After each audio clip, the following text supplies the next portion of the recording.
신앙에서의 가장 필요한 건 절대악입니다. 뭐 예를 들면 중국, 뭐 예를 들면 어떤 절대악인 세력, 이런 세력들이 부정선거를 저지르고 있고 염동력으로 표를 바꾸고 막 이런 것들을 다 믿게 되고 있는 거 아닙니까? 그냥 무능했다라고 말하면 저대로 뭔가 제대로 조사를 안 하고 있다라는 판단을 유권자들 중에 일부가 하게 되는 건데, 지금 보십시오. 당장 이런 일이 벌어지고 나니까 개표소 시위 현장에서 모스탄이 이번 사태 배후에 중국이 있다, 이런 황당한 주장을 하는가 하면 전한길 씨는 20년간 이어진 부정선거 세력의 꼬리가 잡혔다라고 발언을 했습니다. 참정권 보장을 주장하면서 올림픽공원에 모여있는 사람들의 진위가 완전히 왜곡되게 된 겁니다. 지난주에 무기징역을 선고받은 윤석열의 경우에는 내란 우두머리 항소심 재판에서 배이철 변호사가 이렇게 얘기합니다. 무죄의 주장과 항소 이유를 설명하는 과정에서 투표용지에 문제가 있다, 사전투표율을 중심으로 한 통계적 이상 현상이 발생했다라고. 전용기 의원님 질의해 주시기 바랍니다. 예, 화성정 전용기입니다. 행안부 장관님, 저도 질문 드리겠습니다. 네. 저희 많은 의원님들께서 행안부도 선거 투개표 관리하는데 왜 대응이 안 됐냐 이런 질문을 하시는데, 저는 좀 다른 시각으로 보입니다. 왜냐면 국무조정실 체계, 상황관리 체계도 있고 행안부에도 체계가 있는데요. 국무조정실의 그 투개표 지원 상황실 총괄 관리 그 유관부처들을 보면요, 중앙선거관리위원회 선거상황실이고 소방청 상황실, 경찰청 상황실, 우정사원본부 상황실, 그 다음에 다른 유관기관은 한전 배전운영처, KT네트워크 관제분부 돼 있고 시도 이렇게 나와 있거든요. 그러니까 행안부도 보면은 경찰부 투개표 상황관리하고 언론 보도 모니터링하고 유관기관 상황체계 유지하는 정도에 그칩니다. 근데 일부 이렇게 지적하시는 분들을 보면, 그러니까 선관위에서 똑바로 관리 못한 게 아니고 정부도 관련이 있기 때문에 이재명 잘못한 거 아니냐라고 하면서 이재명 대통령 사과해야 되는 것 아니냐 하는 이야기를 하시는 것 같은데, 저는 너무 정략적인 접근으로 봐서 행안부의 지금 입장이 이해가 간다라는 말씀을 좀 드리고 싶은 거예요. 소방청이 왜 있고 경찰청이 왜 있고 우정사업본부가 왜 있냐라고 보면, 혹시 모를 투개표 상황실에 단전 단수 문제나 뭐 화재 문제 이런 거 대응하고 있는 것 아니겠습니까? 예, 그렇습니다. 그렇죠. 그렇기 때문에 그 소요라든가 이런 게 있을 수 있으니까 경찰은 또 경비를 해야 되고요. 예, 그런가 하면 이제 통신 두절이라든가 이런 것에 대비해서 KT나 또 우정사업본부도 그런 어떤 뭐 선거 물품이나 이런 것을 긴급하게 이송할 때를 대비해서 대기하고 있는 거죠. 그래서 투개표 지원 상황실의 조직도를 보면 어떠한 역할을 하는 곳인지를 알 수 있기 때문에 이것을 정부와 선관위에 연관짓기에는 굉장히 좀 무리한 주장들이 있다라는 말씀을 좀 드리고 싶습니다. 그리고 왜 그 투표용지 부족 사항을 상황실에서, 행안부 상황실인데 몰랐냐라고 질문을 해주시는 부분도 저는 좀 바로잡아야 되는 부분이 뭐냐면, 선관위도, 서울시 선관위도 투표용지 부족 사태를 5시에 알았어요. 근데 행안부에다가 왜 이제 알았냐라고 이야기하는 게 말이 됩니까? 그리고 그 국무조정실에 있는 그 총괄 상황실에도 선관위 직원이 안 가 있어요. 저희가 선관위 지적을 왜 하냐면, 선관위 이런 상황 관리를 거의 안 하고 카톡으로 보고 주고받고 지휘 체계가 전혀 작동하지 않았다라고 지적을 하고 있는데, 이것을 행안위에 연결시키는 거, 행안부에 연결시키는 것이 오히려 과도하다라는 지적을 좀 정확하게 해주셔야 된다라는 말씀을 드리는 겁니다. 그리고 중앙선거관리위원회도 투표용지 부족 상황을 언제 알았냐라고 하면, 기자가 투표용지 부족해요라고 전화해서 알았다는 거 아닙니까? 근데 그거를 왜 저는 행안부와 연관 짓는지 이해를 하지 못하겠어서 그 조직도를 정확하게 설명시켜 주시면 의원님 좋겠습니다. 잠깐만 말씀을 드리면은요. 특히 이 상황은 투표 용지가 부족한 것 아닙니까?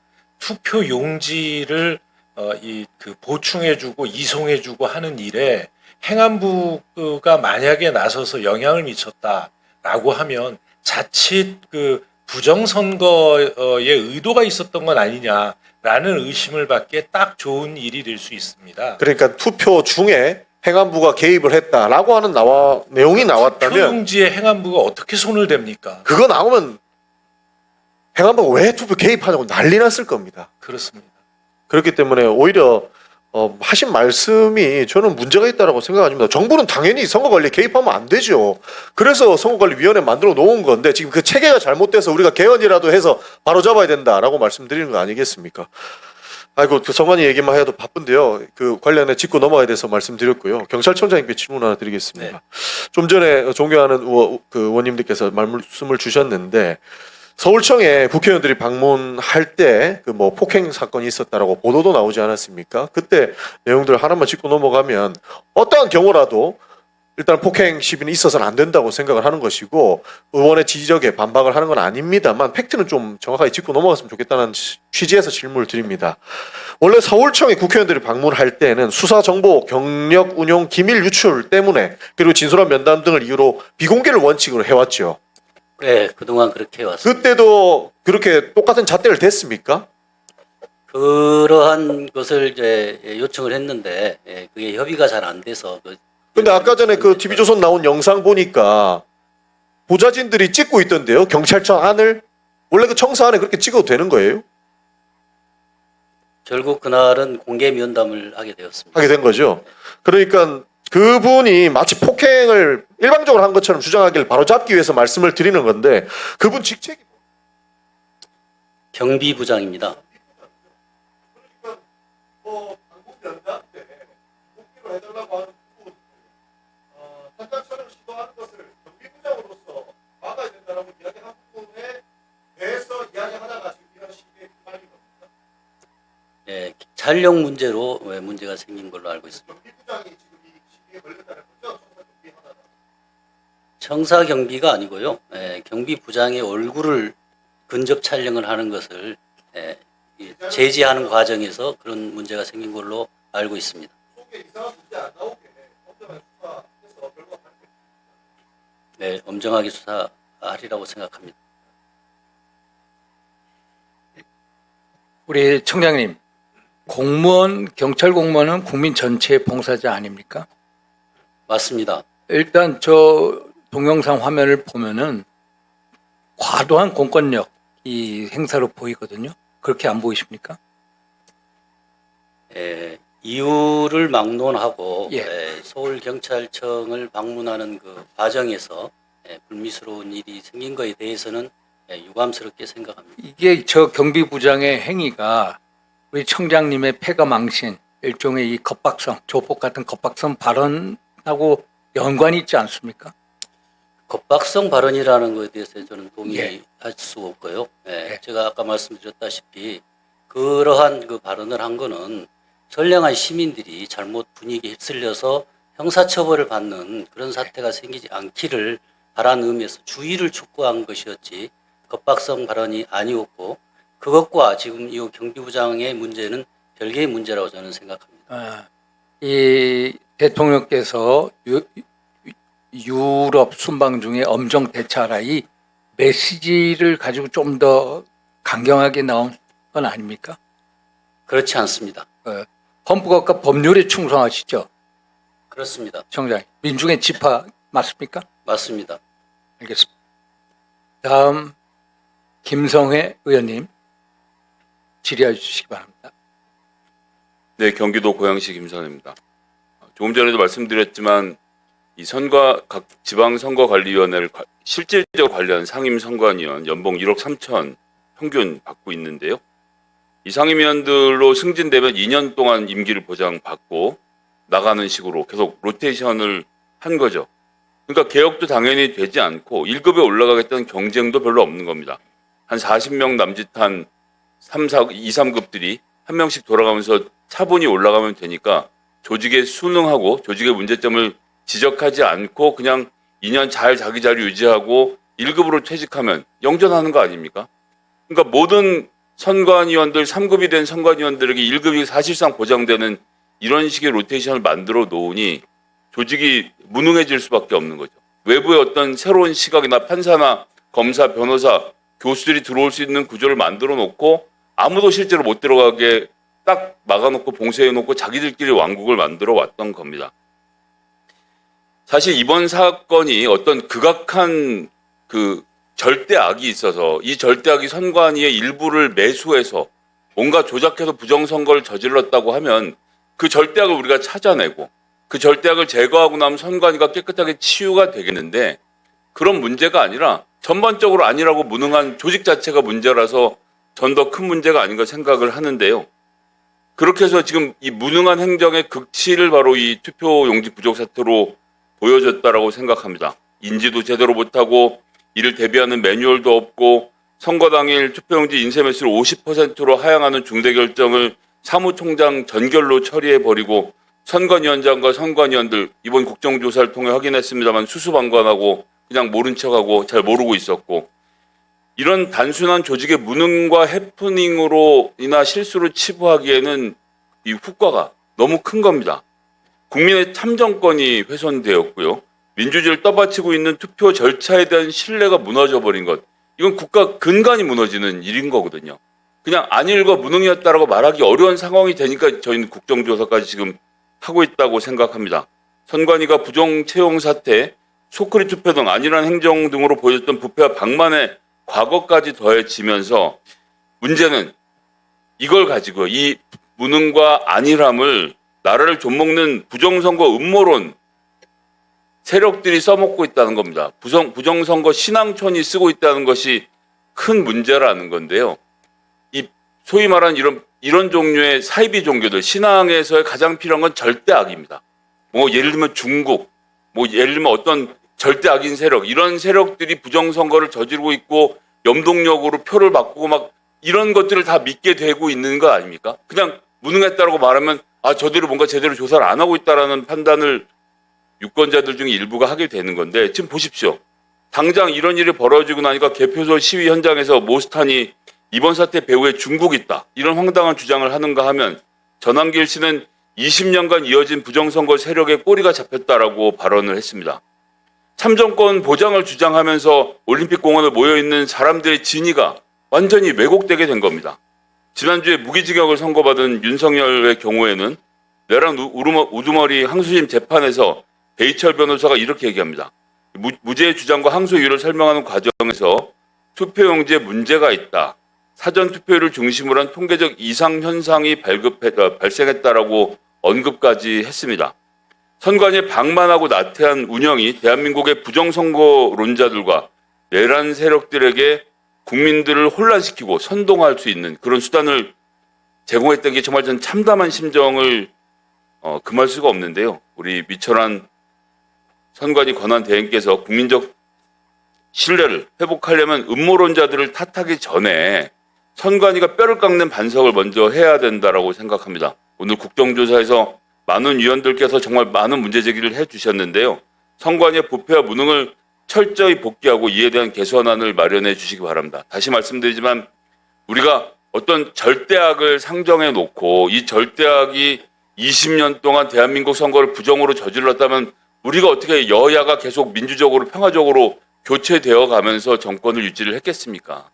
이런 말도 안 되는 주장이 선관위의 무능 때문에 더 커지고 더 많은 사람들이 아니 설마 공무원들이 그렇게 무능하겠어? 진짜 뭔가 절대악이 있는 거 아니야? 라는 생각을 하게 만드는 이 구조 이것을 바꾸는 것 미철한 권한대행께서 좀 명심하고 행해 주실 것을 부탁드리겠습니다. 명심하겠습니다. 마치겠습니다. 수고하셨습니다. 정춘생 의원님 질의하여 주시기 바랍니다. 네, 행안부 장관님. 예. 아까 그 오전 그 질의 과정에서 그 올공 시위에 대해서 그 대법원 판례를 얘기하셨죠. 네. 미신고 5개 집회여도 금지할 수 없다는 그런 대법원 판례를 얘기하시는 것 같은데 맞죠? 네, 맞습니다. 예, 과거에도 이제 반올림이라고 그 반도체 노동자 인권 지키는 단체가 있었습니다. 그 사례로 인한 판례였는데요. 저는 그 사례랑 이 사례는 다르다고 생각합니다. 무슨 사례냐? 그냥 이분들이 올림픽 경기장을 봉쇄하지 않고 자유롭게 언제든지 한다면 아무 문제 없습니다. 근데 봉쇄했다는 데 문제가 있습니다. 거기에서 선거 관리 업무가 공무집행 방해를 받고 있는 거예요. 거기에 입주되어 있는 대한체육회 등 단체의 업무 방해를 하고 있다는 게 문제인 겁니다. 집시법만 검토하지 마시고 형법상 공무집행 방해, 업무 방해 이 부분을 검토해서 이 부분에 대해서 어떻게 해결할 것인가를 관계기관끼리 머리를 맞대서 이거 해야지 언제 이게 365일 이 상태를 그냥 놔둘 수는 없는 거 아닙니까? 네, 의원님 말씀을 충분히 이해합니다. 그런데 다른 또 이 서울 고법의 판결 내용을 보면 일부 참가자의 폭력적인 행위가 있다고 하더라도 전체적으로 평화적으로 진행된다면 그 집회나 시위 전체를 이 폭력적이라고 그러니까 볼 수는 없다. 집회 시뿐만이 아니고요. 네. 그 체육관을 봉쇄하고 있다는 게 문제입니다.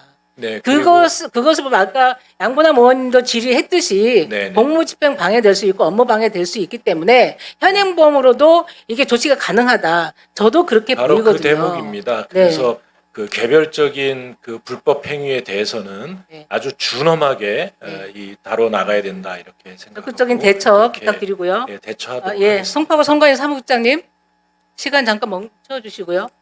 예.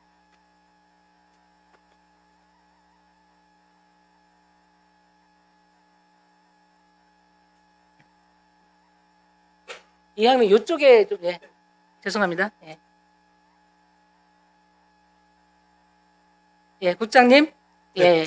이번 그 잠실 7동 제2투표소 그 투표용지 부족 상황을 그 당일 몇 시쯤 인지하셨습니까? 잠실 7동요. 네. 제가 이 투표소 지금 문제가 되고 있는. 그때 오후 4시 30분 이후로는 다수의 투표소가 이렇게 연락이 와가지고 제가 질문을 드릴게요. 네. 당시 투표 관리관이 오후 3시 이게 투표록에 기록되어 있는 근거에 근거해서 질문 드릴게요. 네. 투표 관리관이 오후 3시 45분경 투표용지 200매를 송파구 선관위 추가 요청을 했습니다. 기억하시죠? 네. 네. 그런데 조치가 바로 안 되고 결과적으로 된 때는 2시간이 지난 5시 39분에야 조치가 됩니다. 2시간이라고 하면 그 송파에서 충남, 아산, 당진까지의 거리입니다. 1시간 40분밖에 안 걸리더라고요, 차로.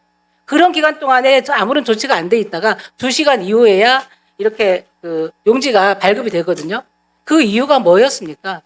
아마 다른 투표소에서 또 요청이 있어가지고 다른 데 더 이제 대응을 하다가 좀 늦어진 것 같습니다. 그러면 그런 문제에 대해서는 많은 의원들이 지적을 하셨기 때문에 이것을 투표용지를 뭐 100% 발급이라든가 아니면 시스템을 그 제대로 갖추자 이런 논의를 할 거기 때문에 더 이상 질의를 안 할게요. 그 부분에 대해서는 한번 확인차 질문을 드리는 거고요. 예, 들어가셔도 좋습니다. 예, 위철한 대행님, 우리가 얼마 전에 그 선거관리 개혁 관련돼서 토론회를 주최했었습니다. 여기서 많은 분들이 와서 의견들을 주셨는데요. 전국 공무원노조 선거사무 개선 TF 단장님의 의견이셨는데요. 다른 많은 의견들도 했었지만 투표 관리 업무가 사실은 6시부터 6시까지 되지만 실질적으로는 5시 이전에 출근해야 되고 투표 끝나고 나서 그 투표소 철거부터 해서 하다 보면 하루에 14시간, 15시간은 일을 해야 되고 그죠? 네. 바로 또 개표로 이어지죠. 굉장히 업무 피로도가 굉장히 높은 상태거든요. 근데 당일뿐만이 아니라 사전투표 일 포함하면 5일 내내 이게 하는 거나 마찬가지에 이런 이런 고충을 토로를 하는데 저는 이 부분도 저는 합당한 문제 제기라고 생각을 하는데 이분들의 수당이 얼마 받는지 아십니까? 투표관리관 15만 원. 아닙니다. 투표관리관은 9만 원이에요. 네. 예. 그리고 선거사무원은 7만 5천 원이에요. 예. 시간에 상관없이. 네. 물론 정당 참관인들은 개표 참관할 때 12시간 넘으면 20만 원을 받지만 이 공무원들에 대해서는 이렇게 되고 있어요. 네. 예, 그래서 서로 안 하려고 해요. 그러니까 투표 지원, 그러니까 선거 지원 업무가 행안부에 있기 때문에 그거에 근거해서 지자체 공무원들이 나가서 하는데 이 일을 안 하겠다. 그러니까 국회에서 네. 예.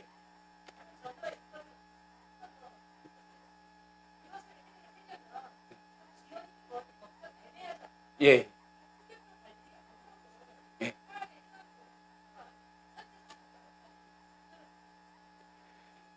네. 그 부분에 가장 조금 검토해야 될 사안이 조금 정치적인 중립성 시비에 휘말릴 가능성이 있기 때문에 그 부분을 좀 해소를 한다 그러면은 지자체에서 투표를 맡을 수 있는 방안을 한번 검토를 해볼 수 있다 생각이 되고요. 네. 예, 이 문제는 저희가 그 헌법을 63년 동안 유지를 해오고 있습니다. 그러한 역사성과 또 사회적인 그 합의 이런 것들이 충분히 고려가 돼서 결정할 문제라고 생각을 합니다. 그렇습니다. 수고하셨습니다.